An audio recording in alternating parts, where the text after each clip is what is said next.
Assalamualaikum warahmatullahi wabarakatuh. Di video kali ini kami akan mempresentasikan tentang pelarut sediaan steril dari mata kuliah FPS steril dari kelompok 7. Untuk anggotanya ada Khairunisa Fajardini, Luki Sobari Syadila Raka, saya sendiri Lulu Lufia Oktaviani, ada Lucy Loviani, Melati Prada Pertiwi, Mila Tunakia, dan Nia Syara. Untuk pemateri pertama akan dijelaskan oleh Khairunisa Fajardini. Untuk Khairunisa dipersilahkan. Di sini ada komponen sediaan steril. Yang pertama itu komponen sediaan steril itu meliputi bahan aktif, eksipien, kemasan, dan label. Lanjut.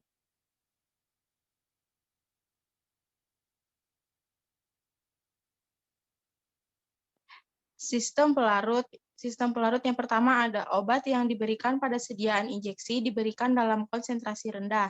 Yang kedua, pembawa atau pelarut merupakan komponen terbesar dari formulasi dan tidak boleh toksik atau tidak mempunyai aktivitas terapeutik. Yang ketiga, pilihan pertama adalah air sebagai pelarut. Yang keempat, akan tetapi obat walaupun larut dalam air tapi bisa saja tidak stabil.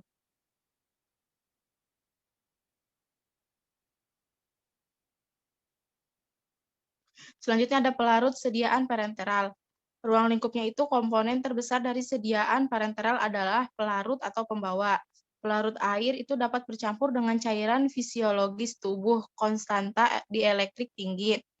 Ada sodium klorida injection, ada bakteriostatik sodium klorida injection, pelarut non-air yang dapat bercampur dengan air, pelarut non-air yang tidak dapat bercampur dengan air.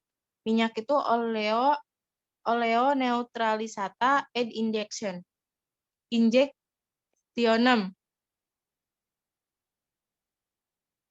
Selanjutnya akan dibacakan oleh Luki Sobari. Selanjutnya adalah water for injection atau biasa disingkat WFI. WFI adalah air yang dimaksudkan untuk penggunaan produksi obat yang diberikan secara parenteral, di mana pelarutnya adalah air atau air yang digunakan untuk melarutkan atau mengencerkan zat atau preparasi untuk pemberian parenteral.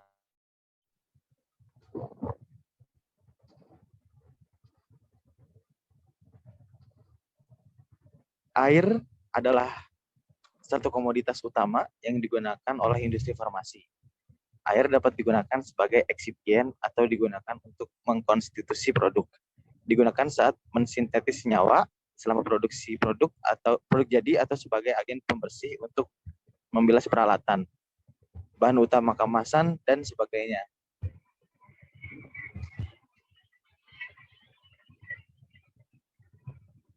Steril water for injection adalah air jernih, steril, bebas pirogen, tak berbau, tak berwarna, tak berasa, serta tidak mengandung logam-logam berat seperti Cu, Fe, Pb, zat produksi, dan lain-lain. pH-nya ialah 5-7. Proses pertama adalah persiapan atau pre-treatment. Yang proses kedua ialah proses final. Treatment biasanya dilakukan di reverse osmosis dengan menggunakan chemical softening atau kation anion. Lalu proses ketiga adalah proses sterilisasi WFI dengan menggunakan autoclave. Selanjutnya di sini ada dasar pemilihan, yaitu yang pertama ada rute pemberian, ada absorpsi obat, ada volume sediaan, dan terakhir kelarutan atau stabilitas zat aktif.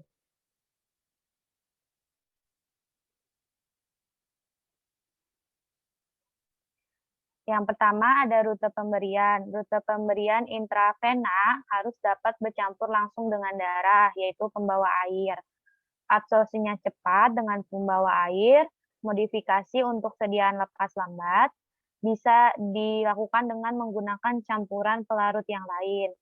Volumenya besar, menghindari toksisitas atau efek farmakologi yang tidak diinginkan sebagai pembawa airnya. Kelarutan ada persyaratan yaitu jernih dan bebas partikel yang tidak larut. Bahan obat adalah bahan organik yang mempunyai kelarutan yang kecil di air. Campuran pelarut, pembentukan kompleks, penambahan surfaktan, atau modifikasi zat aktif. Untuk stabilitasnya itu pelarut air, reaksinya itu hidrolisis yang dipercepat dengan proses sterilisasi, diminimalkan dengan setting yaitu pada pH yang stabil. Penggunaan pelarut campur, bentuk suspensi atau emulsi, atau bentuk serbuk, atau bisa juga surfaktan. Yang kedua, pelarut air, di mana proses pemurnian air ada 4. Yang pertama, deionisasi, yaitu penukaran ion dapat menghilangkan semua ion anorganik dan beberapa ion senyawa organik lemah. Yang kedua, ada osmosis terbalik, yaitu teknik pemisahan dengan membran semi-permeabel. Yang ketiga, penyulingan, hasil air dengan konduktivitas 0,1 sampai 5 mikrosiemen. Terus yang terakhir ada air yang telah dimurnikan selalu dipantau dari pencemaran pirogen, karena pirogen itu kan terdiri merupakan hasil metabolisme dari mikroorganisme, jadi nggak boleh masuk ke dalam tubuh, apalagi darah. Jasa trenik maupun zat-zat kimia disirkulasi dan suhu dijaga pada 80 derajat Celcius. Selanjutnya akan dijelaskan oleh Lucy Loviani. Selanjutnya ada syarat air untuk sediaan injeksi. Yang pertama harus dibuat segar dan bebas pirogen. Jumlah zat pada terlarut total tidak lebih dari 10 ppm, pH dari 5-7, tidak mengandung ion-ion klorida, sulfat, kalsium, amonium, dan karbon dioksida. Batas logam berat, bahan organik yaitu tanin dan lignin. Lalu batas jumlah partikel, pirogen, dan sumber endotoksin bakteri gram negatif asal dari pelarut, bahan obat, peralatan, dan metode penyimpanan antara pembuatan dan proses sterilisasi. Sifatnya yaitu termostabil, larut air tidak menguap. Ujinya yaitu ada LAL test, terbentuk gel, lalu uji titik akhir gumpalan gel, turbidimetri, dan uji substrat kromogenik spesifik asal bakteri gram negatif. Uji kelinci dapat untuk semua jenis pirogen.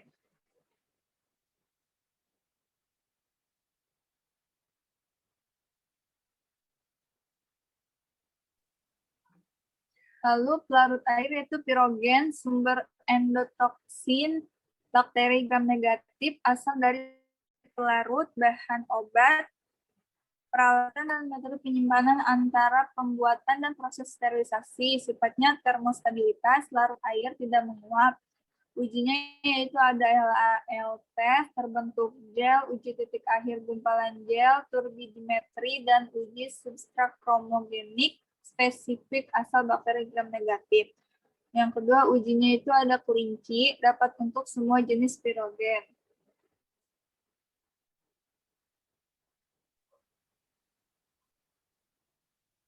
Selanjutnya yaitu pembawa kosolven biasa digunakan seperti gliserin dan propylglikos sebagai pembawa di SPP digunakan untuk meningkatkan kelarutan dari obat dan menstabilkan obat karena terhidrolisis. Minyak yang termetabolisis digunakan untuk melarutkan obat yang tidak larut di air seperti steroid, hormon, vitamin. Formulasi ini diberikan dalam injeksi muskular. Selanjutnya akan dilanjutkan oleh Melati. Pelarut non-air dapat bercampur air. Pada jenisnya, pelarut organik sebagai kosolven dan meningkatkan stabilitas sediaan yang mudah terhidrolisis. Syaratnya yaitu tidak toksis, iritasi, ataupun sensitif. Dapat tersatukan dengan zat aktif, tak ada efek farmakologis, dan stabil. Contoh pelarutnya yaitu etanol, propilen glikol, polietilen glikol pada molekul 300 sampai 400 untuk golongan barbiturat dan gliserin. Sediaannya yaitu fenobarbital pelarut air, etanol, propilen glikol.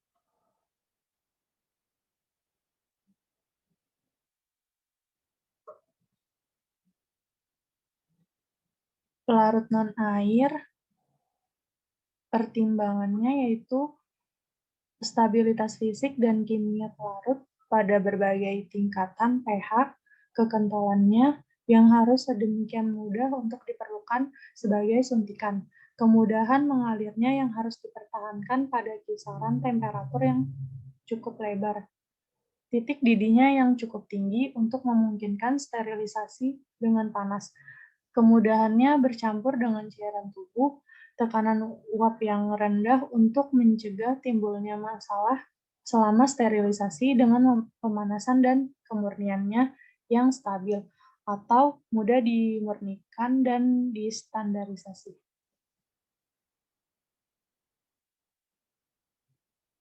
Pada pelarut bukan air yang sekarang digunakan sebagai produk parenteral adalah minyak lemak nabati, gliserin, polietilen glikol, propilen glikol, alkohol, dan yang digunakan lebih jarang adalah etil oleat, isopropil, miristat, dan dimetilasetamid. Selanjutnya akan dijelaskan oleh Mila.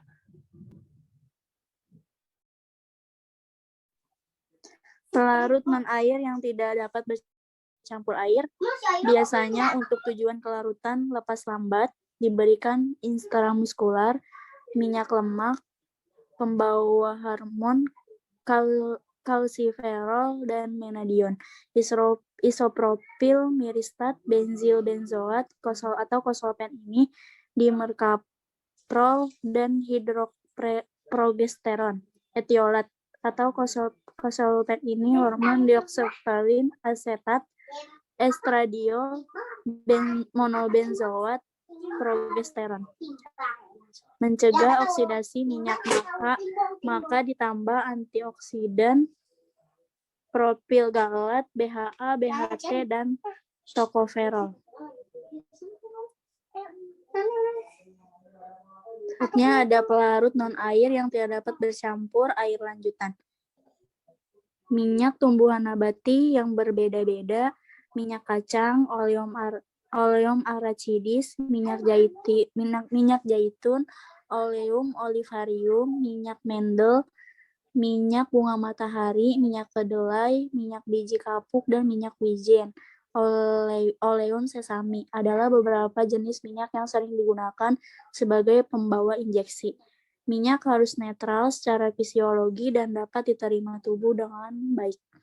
Persyaratan untuk ini adalah tingkat sebelum memakainya. Kita netralkan minyak-minyak dari asam lemak bebas melalui pengocokan dengan etanol supaya tidak merangsang. Pemakaiannya secara intravena tidak dimungkinkan karena tidak tercampurkannya dengan serum darah dan dapat menyebabkan terjadinya emboli paru-paru. Oleh karena itu, penggunaannya hanya ditunjukkan untuk preparat diinjeksi intramuskular dan subkutan. Larutan atau suspensi minyak mempunyai waktu kerja lama atau depo sering sampai 1 bulan penyerapan obat dan membebaskan bahan aktifnya secara lambat.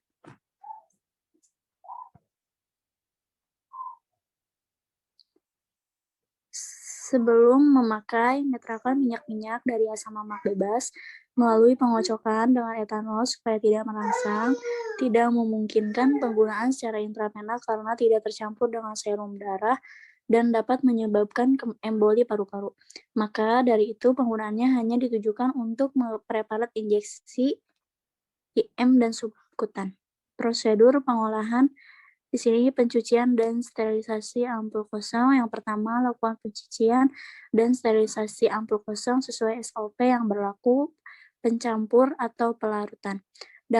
Kedua, di dalam tangki pencampuran gelas 75 liter, tampung sejumlah aquades. Yang ketiga, keluarkan aquades dari keran bawah dan tampung dalam macan atau beker gelas. Yang keempat, larutkan bupivasain atau bupivasain HCl monohidrat dalam aquades 2B, kemudian masukkan ke dalam tangki pencampuran A.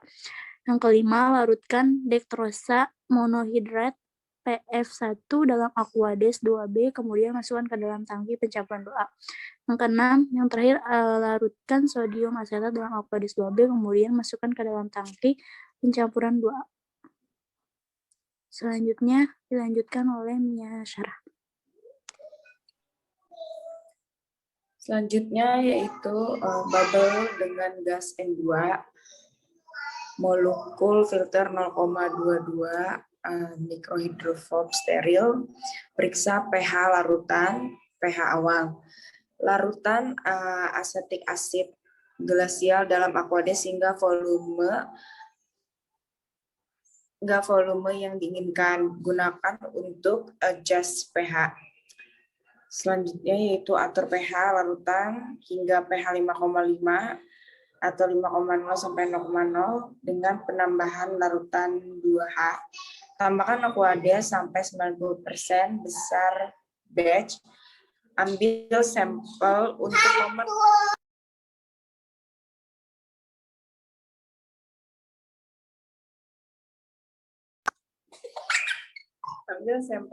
pemeriksaan osmobilitas awal syarat 460 sampai 480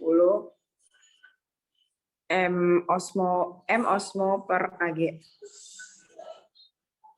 Slide selanjutnya. Larutkan dextrosa monohidrat PF2 dalam aquades 2H. Bila osmolality belum memenuhi syarat, adjust dengan larutan 2J. Atur volume dengan penambahan aquades 2B sampai dengan besar batch yang dibutuhkan. Pindahkan larutan ke dalam pressure vessel melalui pompa peristaltik. Saring larutan ke dalam pressure tank SS60L melalui pre-filter dan filter 0,2 M menggunakan gas N2 dengan tekanan 1,0 sampai 2,0 bar. Slide selanjutnya. Terima kasih. Itu saja yang bisa kami sampaikan. Selanjutnya akan dialihkan ke moderator yaitu Lulu.